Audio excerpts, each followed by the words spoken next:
Back in 2020, when the pandemic was still causing all kinds of chaos, I started driving for Uber to make ends meet. I was laid off from my retail job and needed quick income. The thing about rideshare gigs is you see all kinds of people, especially when you're working late nights like I was. There were awkward encounters, drunk passengers, weird conversations, but none of that compares to what happened one Friday night in October. It was a little after midnight, and I had just dropped someone off at a hotel near the outskirts of town. My app pinged almost immediately with a new request. The pickup location was about 6 minutes away, in front of a bowling alley that was part of a strip mall. Pretty standard stuff. The name on the ride said Derek.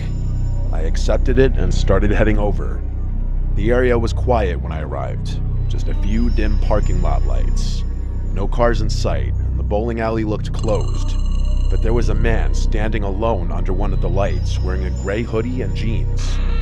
He was tall, maybe 6'2", with his hands in his pockets, head down like he was looking at his shoes. As I pulled up, he looked at me, but didn't wave or move. I rolled down the window and said, "Derek?" He nodded slowly, walked over, and got into the back seat behind me. I started the trip and asked him if the destination in the app was correct, an address about 20 minutes away in a residential neighborhood I'd never been to. He said, "Yeah, that's right," in a quiet, calm voice. I remember thinking he sounded a little off. Not drunk or high, just sort of flat, emotionless. But I didn't think too hard about it at the time. I started driving. He didn't say anything for the next 5 or 6 minutes. I glanced at him in the rearview mirror now and then, and every time I looked, he was staring straight ahead. Not out the window or at his phone, just at the back of my head.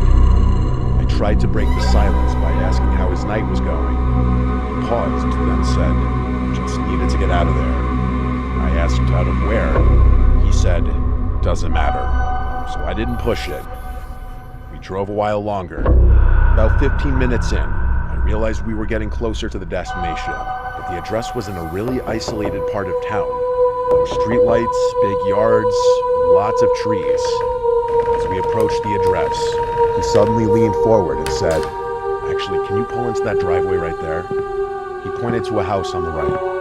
The house was dark, no lights on inside or out. It looked old and abandoned, honestly. It had an overgrown lawn and paint peeling on the siding. There was also no car in the driveway. I said, "Is this your place?" And he said, "Just pull in." I hesitated, but turned into the driveway. I stopped near the front of the house and put the car in park. He didn't get out. I looked back at him and said, "Everything all right?" He stared at the front door and said, "Wait here." And he got out and started walking toward the house. He didn't go to the front door. He walked around the side of the building and disappeared from view. He sat there for maybe 2 minutes, trying to decide what to do. The ride was technically still going. I didn't want to drive off and get penalized, but I also felt like something wasn't right. My gut told me this guy wasn't just heading inside to grab something. Finally, I ended the trip manually. I marked it as complete and started to back out of the driveway, but before I could shift into reverse, I saw him walking back toward the car, fast. His hands were empty, and he had this strange look on his face, like he was angry or excited. I unlocked the doors because I didn't want to make it a confrontation, but something in me was screaming not to let him back in. He opened the rear door, got in, and said, "Take me to the other place." I asked, "What other place?" He said, "Just drive, I'll tell you." I said, "You need to put it in the app." He didn't answer. He just stared at me in the mirror. I said again, "I can't take you anywhere unless you put it in the app." He didn't say a word. After a few seconds, he told me to drive to where I picked him up. I didn't want to argue anymore, so I started heading back toward the strip mall. The whole way there, I felt this pressure in the car. He wasn't talking, but I could feel him watching me. The hairs on my arms were standing up. He was still staring at the back of my head. At one point, I tried to lighten the mood. I said, "Rough night?" He replied, "You could say that." I asked if everything's all right.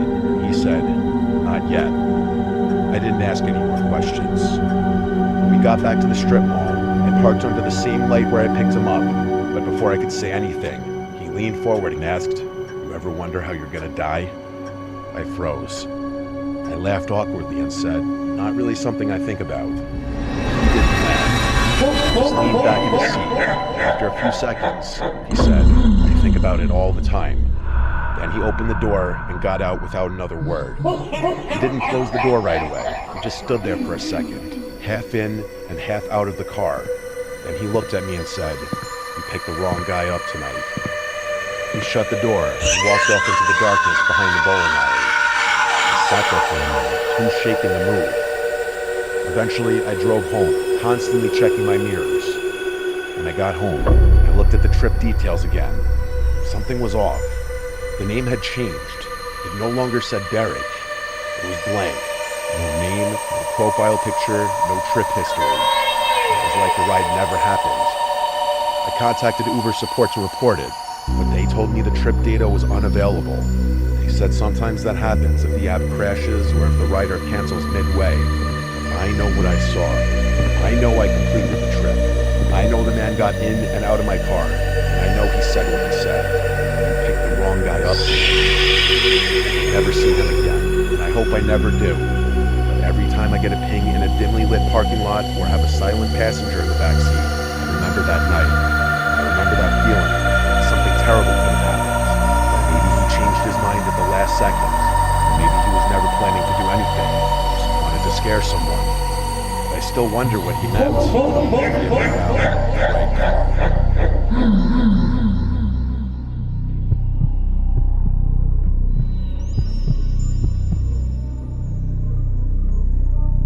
This happened in 2021 when I was driving for Uber full-time. I live in a city that gets a lot of tourists, especially in the summer, so rideshare gigs can be decent money if you're consistent. I worked mostly nights, partly because I'm a night owl, and partly because it's less traffic and better tips from drunk passengers coming back from bars. The night this happened, it was around 1:30 in the morning, a pretty normal Saturday night crowd. I had just dropped off a group of college kids who wouldn't stop yelling in the back of my car, so I was glad to get a request that looked quieter. The name said Chris, and the pickup location was a small side street just off downtown. The weird thing was, the thing was in kind of an odd area, not near any bars or apartments, more like near the back lot of an old strip mall. But I figured maybe it was just a bad GPS marker. It happens sometimes. I drove over and saw a guy standing at the corner, hoodie on, jeans, staring down at his phone. I pulled up and said, "Chris?" He nodded and got in the back without saying much. He didn't smell like alcohol or slur his words. He seemed sober and just really quiet. He didn't say hello, nor did he answer when I asked how his night was going. Some people just aren't talkers, so I didn't think much of it. I started the ride, and the drop-off was on the opposite side of town, 25 minutes away, in a suburban neighborhood I'd been to maybe once or twice before. The thing was, it was dark out there, like no streetlights in some areas, pretty isolated. I noticed about 5 minutes into the trip that Chris had his phone out, but he wasn't texting or calling anyone. He was holding it flat in his lap with the flashlight on, just shining the beam upward, slightly toward my seat. I asked him kind of half joking, "Everything all right back there?" He just mumbled, "Yeah," and then turned the flashlight off. The next 20 minutes were dead silent, just the hum of the engine and a weird tension building in the car. I don't know how to describe it. Something just felt off about this guy. Not threatening, but definitely unsettled, like he wasn't really there. We got to the neighborhood, and I followed the GPS to the house. But as we pulled up, I noticed it was totally dark. No porch light, no inside lights, nothing. I asked, "Is this the right place?" Chris didn't answer. He just sat there. I turned around and looked at him. I repeated myself a little louder, saying, "Hey, is this it?" He stared past me out the window. I repeated myself one more time, and finally he nodded. So I put the car in park and said, "Have a good night." He didn't move. He just sat there. So I asked again, "Are you good?" He finally reached for the handle and stepped out, but he didn't close the door. He just stood outside the car with the door open, facing the house. I sat there waiting. A few seconds passed, then 20, then a full minute. He was just about to say something when he suddenly turned around, looked at me through the open door and said, "I need to go back." I blinked and said, "Back where?" He said, "Where you picked me up." His tone was flat with what to say. That was a 25-minute drive, and it wasn't like I could just reverse the trip. I told him he'd have to request a new ride. He just stared at me. He begged me, saying, "Please, I need to go back." I told him again, "You need to request it through the app." That's when he said something that sent chills up my spine. He said, "I can't. They're not gone yet." My only response could be, "Who's not gone?" He didn't answer. He just stood there, still holding the door open, and I noticed he was breathing heavily. At that point, I started getting seriously uncomfortable. I said, "Look, I can't just start a new ride unless you request it." He stared for another second, then slowly backed away and closed the door. He walked toward the house, even though it was pitch black and looked empty. I waited until he got to the porch before I pulled off. The moment I turned the corner, I ended the trip in the app and started heading back toward downtown. A couple blocks down, I stopped at a 24-hour gas station to use the bathroom and get a drink. I parked at the side of the building, went inside, and came back out maybe 4 minutes later. When I got back to my car, I felt like my brain short-circuited. Chris was sitting in the back seat, same hoodie and same expression. I thought I had locked the doors before going inside, but somehow he was in the back of the car. I opened the driver's side door and stepped back in slowly, keeping my eye on him through the mirror.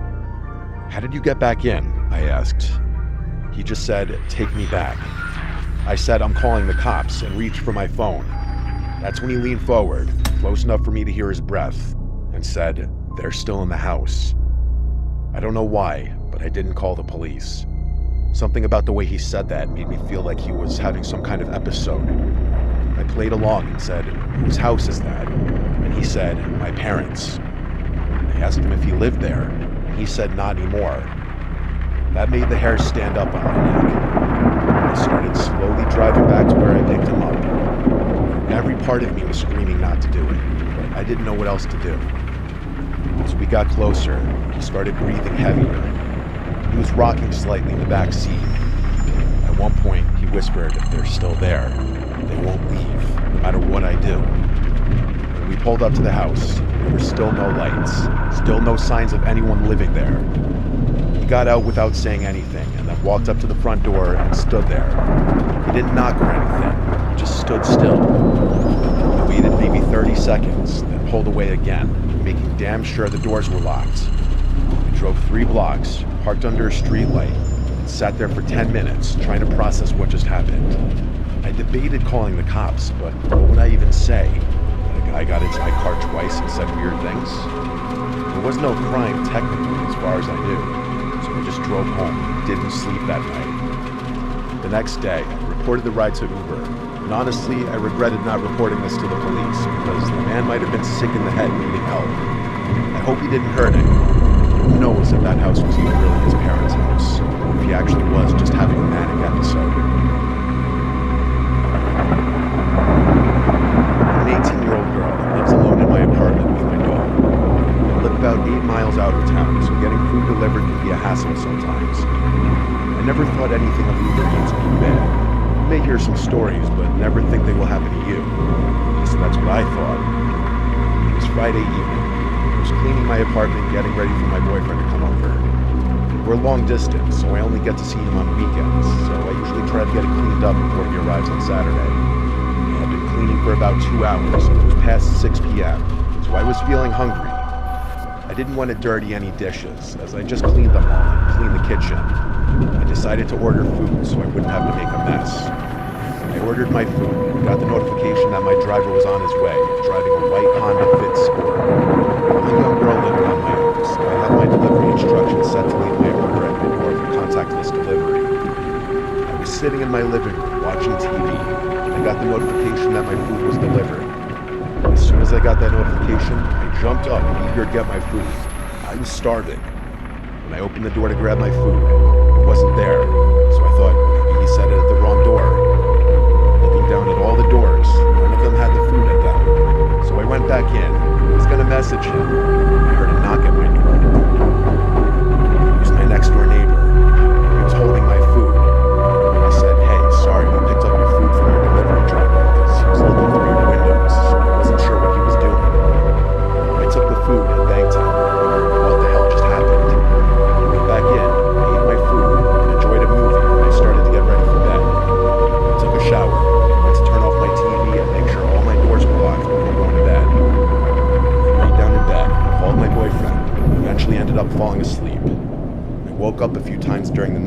dog growling at the window or the back door.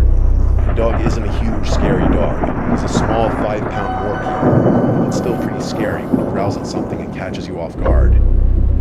I finally got him to calm down and go back to sleep. It wasn't even 15 minutes later that I woke up to banging on my window. My dog started going crazy, barking, growling, and even whimpering. I couldn't move in my bed. I took the bed sheets and pulled them over my head, just leaving enough to not cover my eyes so I could see the window. I called the police and whispered into the phone quietly. I explained to the operator that someone is in my backyard. My window doesn't lock, so it can easily be lifted up. She told me to go to a different room, and police would be in my apartment shortly. I ran to my kitchen and grabbed a knife, just waiting to see blue and red lights or hear sirens. It felt like forever. I looked out the window of my kitchen and never expected to see what I saw. The Uber driver's car that delivered my food. His car was sitting across the street from my apartment. When you open the door to my apartment, there's a large open field to the left that's used for parking trailers and letting dogs play. He was parked there, but I didn't see anyone in the car. I put two and two together and thought to myself, he's in my backyard. The police finally arrived. I could barely even speak. I was shaking and crying. I explained to one officer what happened, while the other went to check out my backyard, which is where my bedroom window is. Another officer who arrived went to check his car because it was still in the field, but he wasn't in his car. The two officers came back and started talking with the officer I was speaking to, telling her there's footprints in my backyard, which it had just rained the night before, so it was very muddy outside. I started panicking once I heard that, not just because that's not what you want to hear, but also because where was this guy if he didn't come back arrested with the cops and wasn't in his car? My neighbor came outside to see what was going on. The officers explained to him what was happening, and he spoke about how he picked up my food for me earlier that day. The neighbor invited me to sleep over at his apartment for the night if it made me feel any better. Oddly, I passed on the offer. When all the cops left, I went back into my apartment. Thinking it was all over, it took a few hours to get comfortable enough to fall asleep. But at 2 a.m., I woke up to banging on my front door and heard police. There's no way this is happening right now, I thought to myself. I got up and went to my front door, scared to open it. It was the woman I spoke to earlier. She explained they stayed at my apartment, hidden to watch for that guy in case he showed back up, and he did. I caught him walking up to my front door, thinking he was going to try to find a way in. My heart fell to my stomach when I heard her say that. She then explained he was arrested, and I don't have to worry about him anymore. I thanked her and went back to try and sleep. Unfortunately, I couldn't fall asleep this time. I also don't use Uber Eats anymore.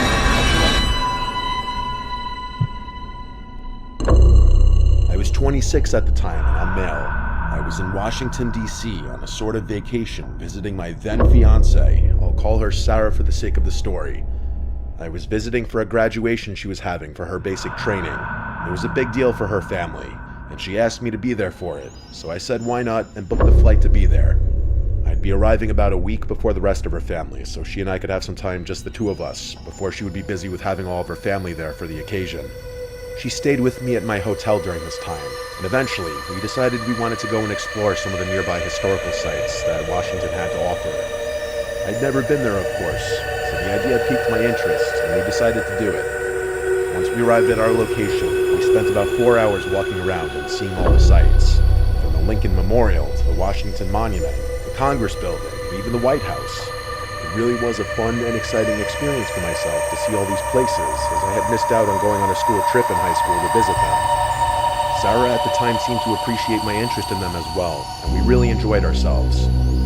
After we finally decided we had enough walking around and were ready to return to the hotel, we used the Uber app to call for a ride.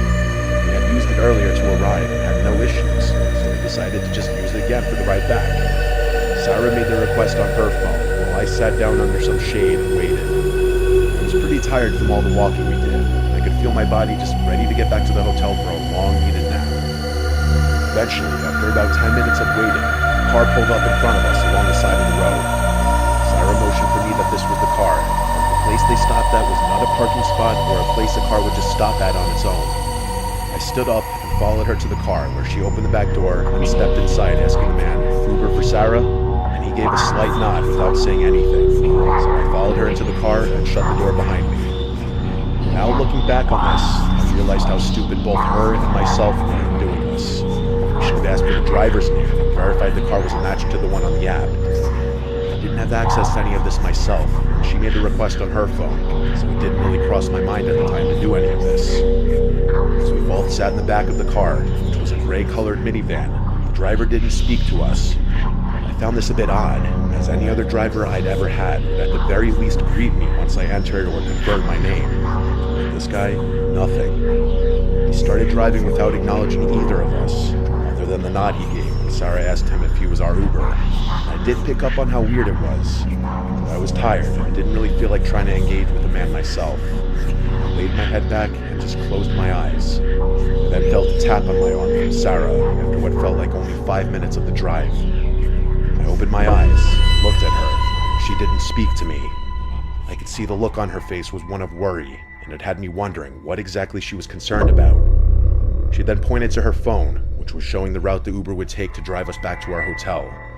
It didn't take me long to realize that the way we were going was not the way the route had said. In fact, it was the opposite way. I could see Sarah's face drain with color shortly after, when a notification popped up on her phone saying our Uber had arrived, followed by a message from the driver asking where we were. My heart sank into the pit of my stomach. It was then I realized how dumb I was by not verifying the car and driver before we just both stepped in. The picture that was on Sarah's phone within the app did not match the driver, and I knew we had gotten ourselves into a situation. I slowly looked back towards the driver, but I didn't say anything. I didn't know what this man's intentions were, or what he was capable of, and honestly, I didn't want to find out. I just knew at that moment, I had to get both Sarah and I out of that car. I leaned forward and told the man that we had changed our minds and would be fine just being let out where we were in an attempt to get us out of the situation without alarming the man of what we knew. He glanced at me through the rearview mirror in the first actual acknowledgement of us he had given since we stepped into the vehicle. I caught his glance as he stared at me without saying a word in what felt like minutes, but was probably only 10 seconds. He didn't stop the car though. He didn't even say a word in response to me, and just kept driving the car as if nothing had been said. My patience had run out, and I knew whatever this man had in store for us wasn't good. I then did the only thing I could think of at that moment, and reached into my pocket, pulling out my pocket knife. I flipped the blade out, and without wasting another second, I told the driver, "I know you're not our Uber driver. I don't know what your plan is here, or what you think you're about to do to us, but I have a knife, and if you don't pull this car over right now, I have no problem using it." The driver's eyes quickly looked at me again within the rearview mirror, and I knew he could see the knife gripped tightly in my hand. He quickly pulled the van over, and I heard the doors unlock. Sarah and I wasted no time in getting out of that car as fast as we could. The moment we were both out, the man sped off. We quickly took a moment to gather ourselves as Sarah was having a panic attack, and I myself was still wrapping my head around what the hell just happened. Sarah quickly pulled out her phone and responded to our actual Uber driver and informed him of our location and asked if he could come pick us up. The actual driver arrived within a few minutes, and this time we made sure it was the right one. We told him everything that had happened, and it was then that he informed us something that made the blood in my veins go cold.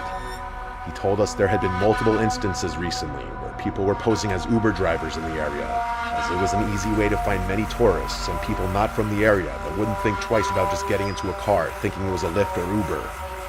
Apparently, many people had gone missing and could only assume the worst. He told us both we were lucky we noticed when we did and hadn't gotten further away from where we had been picked up, which was probably the only reason the man let us go, and of course the fact that I was armed.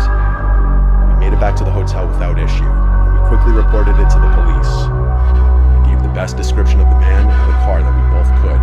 The police told us they'd call us with any information they could find. We never heard back from them, so I assume the man was never caught or found, and that worries me that he could still be out there doing this to others. Again, I realized how stupid we both were after all this, not verifying whose car it was we were getting into.